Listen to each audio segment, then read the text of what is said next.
Hello जय हिंद नमस्कार दोस्तों, आप सभी का स्वागत है आपके अपने YouTube channel online GK free classes में। आज के इस वीडियो में हम रीजनिंग के बहुत ही इंपॉर्टेंट क्वेश्चन लेकर आए हैं जो आपके एसएससी के सभी एग्जामों के लिए इंपॉर्टेंट रहेंगे। इसलिए इस क्लास को आपको कंप्लीट देखना है और इस क्लास के एंड में आपको बताना है कि आपके रीजनिंग के कितने क्वेश्चन सही होते हैं। तो चलिए शुरू करते हैं आज के इस रीजनिंग के क्लास को बिना देरी के। पहला प्रश्न है आप सभी के सामने, नीचे दिए गए विकल्पों में से संबंधित संख्या को चुनिए।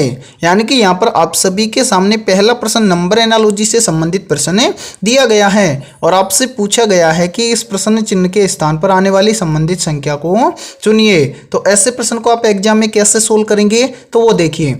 जब भी आपको ऐसा प्रश्न आपको एग्जाम में दिखे तो सोल्व कैसे करना है, सबसे पहले तो यहाँ पर देखना है कि 65 से यहाँ पर 900 कैसे लिखा गया है।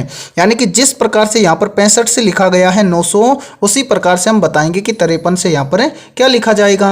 तो इस प्रश्न में आपको क्या करना है, सबसे पहले तो यहाँ पर आपको देखना है, यहाँ पर देखिए एक बार हम इनको हटा देते हैं यहाँ से। अब देखिए यहाँ पर हमें क्या करना है, यहाँ पर देखना है कि 65 से यहाँ पर 900 कैसे लिखा जा सकता है। तो सबसे पहले यहाँ पर लॉजिक लगाया गया है। क्या यहाँ पर देखिए 65 दिया गया है, तो 65 में कौन कौन सी संख्या है, तो सर 65 में है 5 और 6। तो यहाँ पर देखिए यदि हम इन दोनों संख्याओं को आपस में गुणा कर दें तो 6 पंजे कितना हो जाएगा 30। और यदि हम इस 30 का क्या कर दें, स्क्वायर कर दें, तो 30 का स्क्वायर कितना होता है, तो सर 30 का स्क्वायर होता है 900। तो यहाँ पर देखिए 900 आप सभी के सामने दिया गया है। तो अब आप आसानी से बता दोगे कि यहाँ पर 53 से क्या आएगा। तो क्या करना है, सबसे पहले यहाँ पर दिया गया है 53, तो 53 में कौन कौन सी संख्या दी गई है, 53 में दिया गया है 5 और 3। तो यहाँ पर हम क्या करेंगे, इस 53 की दोनों संख्याओं को आपस में गुणा कर देंगे तो 5 कितना हो जाएगा, तो यहाँ पर हो जाएगा 5 15। अब यहाँ पर हम क्या करेंगे, हम यहाँ पर कर देंगे इस 15 का स्क्वायर। तो 15 का स्क्वायर कितना होता है, तो 15 का स्क्वायर होता है मेरे भाई 225। यानी कि इस प्रश्न चिन्ह के स्थान पर कितना भरा जाएगा, 225।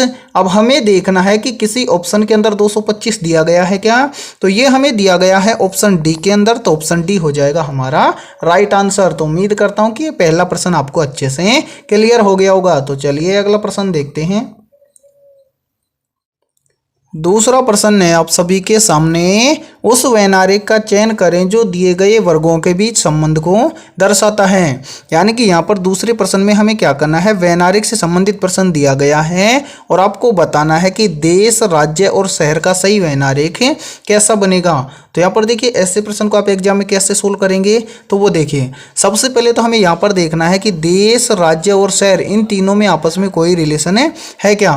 तो हाँ सर, इनके अंदर तो काफ़ी रिलेशन है। यानी कि यहाँ पर पहले क्या है, देश है, और ये जो देश है इसके अंदर क्या आता है, राज्य आता है। फिर देखिए जो ये शहर है ये किसके अंतर्गत आता है, ये आता है राज्य के अंदर। तो इसके लिए सही वैनारिक कैसे बन जाएगा, तो वो देखिए सबसे पहले हम इनको एक बार हटा देते हैं यहाँ से। अब देखिए सबसे पहले क्या है, इन सभी में से सबसे बड़ा होता है देश। ठीक है, तो यहाँ पर पहला गोला हम बना देंगे किसके लिए, देश के लिए। ठीक है, फिर देखिए देश के बाद में इन दोनों में से कौन बड़ा है, राज्य और शहर में से, तो सर राज्य बड़ा है। और राज्य किस में आता है, तो राज्य आता है देश के अंदर। तो दूसरा गोला हम बनाएंगे किसके लिए, राज्य के अंदर, और वो किसके अंदर बनाएंगे, वो बनाएंगे देश के अंदर। तो यहाँ पर देखिए दूसरा गोला हमारा बन जाएगा किसके लिए, राज्य के लिए।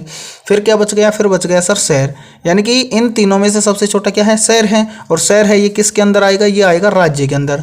तो यहाँ पर देखिए तीसरा गोला हम बना देंगे किसके लिए, शहर के लिए। यानी कि ये वाला गोला तो हो गया आपका देश के लिए। ठीक है, और ये वाला गोला हो जाएगा आपका किसके लिए, राज्य के लिए, और ये तीसरा वाला गोला हो जाएगा किसके लिए, शहर के लिए।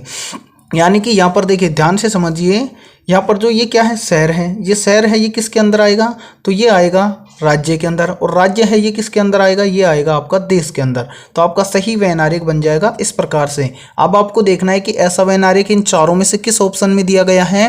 तो ध्यान से देखिए ये आपको दिया गया है ऑप्शन ए के अंदर, तो ऑप्शन ए हो जाएगा सेकंड के अंदर है राइट आंसर। तो चलिए अगला प्रश्न देखते हैं। तीसरा प्रश्न है आप सभी के सामने, किसी घड़ी में 9:30 का समय हो रहा है तो उसी समय का दर्पण प्रतिबिंब क्या समय दिखाएगा। यानी कि आप सभी के सामने दर्पण प्रतिबिंब से संबंधित प्रश्न दिया गया है और मेरे हिसाब से एग्जाम में इससे इजी क्वेश्चन कोई भी नहीं आता है। तो ऐसे प्रश्न को आप एग्जाम में मात्र 2 सेकंड से भी कम समय में कैसे सोल्व करेंगे, तो वो देखिए इसके लिए बहुत ही शानदार ट्रिक है। ट्रिक क्या है, यहाँ पर पहले तो देखिए प्रश्न में क्या बोला गया है कि किसी घड़ी में 9:30 का समय हो रहा है तो उसी समय का दर्पण प्रतिबिंब में क्या समय दिखाई देगा। तो जब भी आपको दर्पण प्रतिबिंब से संबंधित प्रश्न पूछा जाए या समय पूछा जाए तो क्या करना है, इसके लिए एक शानदार ट्रिक है। क्या ट्रिक है, यानी कि जो समय आपको प्रश्न में दिया जाए उस समय को आपको क्या करना है, 11:60 के इस समय में से क्या कर देना है, घटा देना है। तो यहाँ पर आपको क्या करना है, सबसे पहले यहाँ पर देखिए क्या करना है, यहाँ पर आपको क्या समय दिया गया है, तो यहाँ पर दिया गया है 9:30। इसको क्या करना है, इसको घटा देना है 11:60 में से। ठीक है, तो यहाँ पर कितना समय दिया गया है, यहाँ पर दिया गया है 9:30। तो अब यहाँ पर देखिए इसको हम कैसे सोल्व करेंगे, तो इसको हम सोल्व कर देंगे। यहाँ पर देखिए इसको, यहाँ पर इसको यहाँ ले लेते हैं, यहाँ पर देखिए भाई। ठीक है, अब यहाँ पर देखिए कितना दिया गया है, यानी कि 11:60 में से आपको घटा देना है 9:30 को। ठीक है, तो यहाँ पर देखिए 60 में से 30 चला जाएगा तो मेरे भाई कितना बच जाएगा, यहाँ पर बच जाएगा 30। ठीक है, और 11 में से 9 चला जाएगा तो यहाँ पर कितना बच जाएगा 2। यानी कि किसी घड़ी में 9:30 का समय हो रहा है तो उसका दर्पण प्रतिबिंब या दर्पण में उस समय को देखेंगे तो उसका क्या समय दिखाई देगा, तो वो समय दिखाई देगा 2:30। अब हमें देखना है कि 2:30 किसी ऑप्शन के अंदर दिया गया है क्या, तो हाँ सर ये हमें दिया गया है ऑप्शन ए के अंदर, तो ऑप्शन ए हो जाएगा हमारा राइट आंसर। तो उम्मीद करता हूं कि तीसरा प्रश्न भी आपको अच्छे से क्लियर हो गया होगा।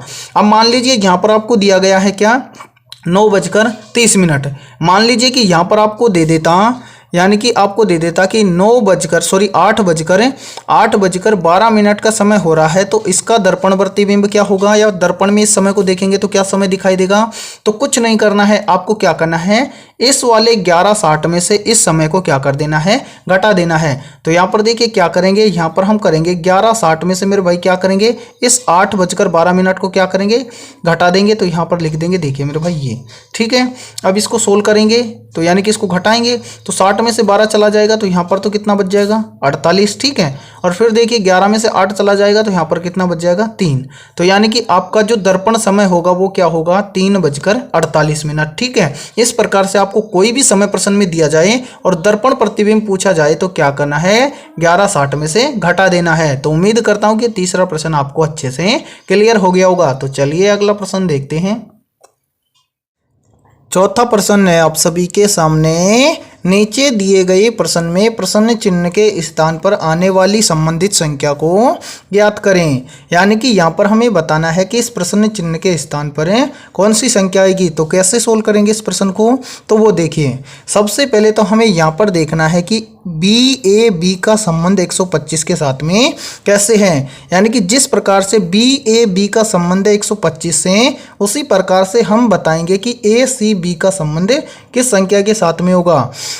तो ऐसे प्रश्न को एग्जाम में फटाफट से कैसे सोल्व करते हैं, तो वो देखिए सबसे पहले यहाँ पर आपको क्या करना है, यहाँ पर देखना है कि BAB से यहाँ पर 125 कैसे लिखा जा सकता है। तो सबसे पहले हम यहाँ पर जितने भी अल्फ़ाबेट लेटर दिए गए हैं इन सभी का क्या करेंगे, नंबरिंग करेंगे। तो अल्फ़ाबेट लेटर जो B है ये कितने नंबर पर आता है, तो ये आता है 2 नंबर पर। फिर क्या है A, जो A अल्फ़ाबेट लेटर है ये आता है 1 नंबर पर। फिर क्या है B, तो ये B कितने नंबर पर आता है, ये आता है 2 नंबर पर। अब इस संख्या से हमें कितना बनाना है, 125। तो यहाँ पर हम क्या करेंगे, सबसे पहले इन तीनों संख्याओं को आपस में जोड़ देंगे। तो 2 और 1 3, 3 और 2 कितना हो जाएगा, 5। तो यहाँ पर हम लिख देंगे 5, और इस 5 का यदि हम क्या कर दें, क्यूब कर दें, तो 5 का क्यूब कितना होता है, तो 5 का क्यूब होता है 125। और देखिए यहाँ पर 125 दिया गया है। अब यहाँ पर देखिए किस प्रकार से किया गया है, यानी कि यहाँ पर BAB से यहाँ पर 125 कैसे लिखा गया है। तो सबसे पहले BAB इन तीनों लेटरों का क्या किया गया है, नंबरिंग किया गया है, और उन नंबरिंग को आपस में क्या किया गया है, जोड़ दिया गया है। और जोड़कर जो संख्या आई उस संख्या का क्यूब किया तो कितना आया, 125 है। अब हम आसानी से बता देंगे कि ACB से यहाँ पर क्या आएगा। तो सबसे पहले हम क्या करेंगे, ACB का क्या करेंगे, नंबरिंग करेंगे। तो यहाँ पर देखिए अल्फ़ाबेट लेटर के अंदर A आता है 1 नंबर पर। फिर क्या है C आता है कितने नंबर पर, 3 नंबर पर। फिर क्या है B कितने नंबर पर आता है, 2 नंबर पर। तो इन तीनों संख्याओं को हम सबसे पहले तो क्या कर देंगे, जोड़ देंगे। तो 1 और 3 कितना हो जाएगा, 4, 4 और 2 कितना हो जाएगा, 6। तो यहाँ पर हो गया 6। अब यहाँ पर क्या किया था 5 का क्यूब, तो यहाँ पर भी हम कर देंगे 6 का क्यूब। 6 का क्यूब कितना होता है, तो यहाँ पर देखिए मेरे भाई 6 का क्यूब होता है कितना 216, तो यहाँ पर हम लिख देंगे 216। अब हमें देखना है कि 216 किसी ऑप्शन के अंदर है क्या, तो 216 हमें दिया गया है ऑप्शन ए के अंदर, तो ऑप्शन ए हो जाएगा राइट आंसर। यानी कि ए सी बी का रिलेशन हो जाएगा किसके साथ में, 216 के साथ में। तो उम्मीद करता हूं ये चौथा प्रश्न आपको अच्छे से क्लियर हो गया होगा। तो चलिए अगला प्रश्न देखते हैं। पांचवा प्रश्न है आप सभी के सामने। नीचे दिए गए प्रश्न में प्रश्न चिन्ह के स्थान पर आने वाले संबंधित अक्षरों को ज्ञात करें। यानी कि यहाँ पर हमें बताना है कि इस प्रश्न चिन्ह के स्थान पर कौन से अक्षर आएंगे। तो इस प्रश्न को आप सोल्व कैसे करेंगे, तो वो देखिए। सबसे पहले तो ऐसे प्रश्न के अंदर आपको यहाँ पर देखना है कि ए बी से यहाँ पर जेड वाई कैसे लिखा गया है। यानी कि जिस प्रकार से यहाँ पर लिखा गया है ए बी से जेड वाई, सेम इसी प्रकार से हम फाइंड आउट करेंगे कि यहाँ पर सी डी से क्या लिखा जाएगा। तो इस प्रश्न को हम कैसे सोल्व करेंगे वो देखिए। सबसे पहले तो यहाँ पर हमें क्या करना है, यहाँ पर हमें देखना है कि ए बी से यहाँ पर जेड वाई कैसे लिखा गया है। तो सबसे पहले देखिए ए से क्या लिखा गया है जेड, तो यहाँ पर ए से जेड यानी कि ए का क्या लिखा गया है विपरीत।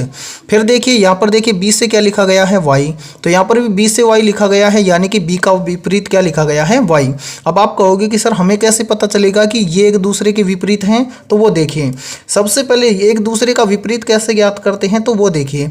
सबसे पहले क्या है, ए क्या है जेड का विपरीत, तो यहाँ पर देखिए ए है और ए का विपरीत क्या है जेड। तो इसका पता लगाने के लिए बहुत शानदार ट्रिक है क्या, सबसे पहले तो इन दोनों लेटरों का क्या कर लो, नंबरिंग कर लो। ए आता है 1 नंबर पर और जेड आता है 26 नंबर पर।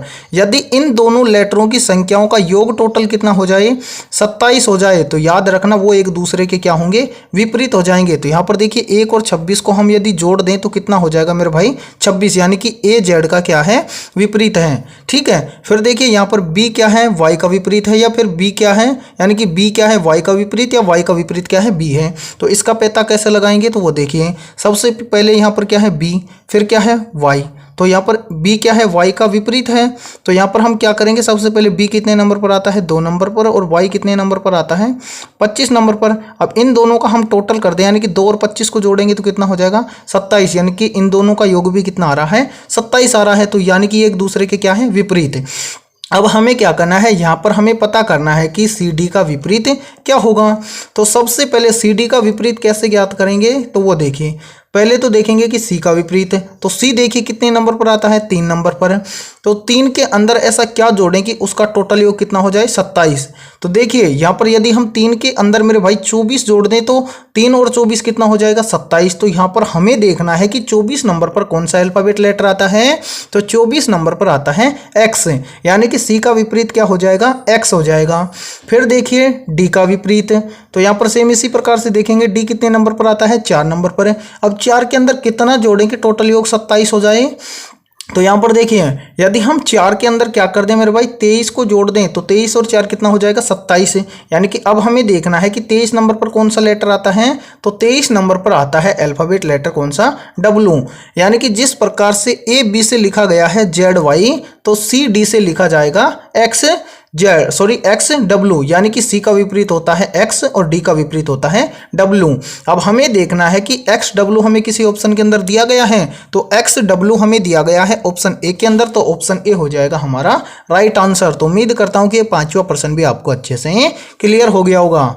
तो आज के इस वीडियो में इतना ही। वीडियो पसंद आई है तो जल्दी से एक बार इस वीडियो को लाइक कर दो, और चैनल पर यदि आप पहली बार जुड़े हो तो चैनल को कर लो सब्सक्राइब और बेल आइकन को प्रेस करना, ताकि ऐसे ही रीजनिंग की इंपॉर्टेंट क्लास का नोटिफिकेशन आपको सबसे पहले देखने को मिले।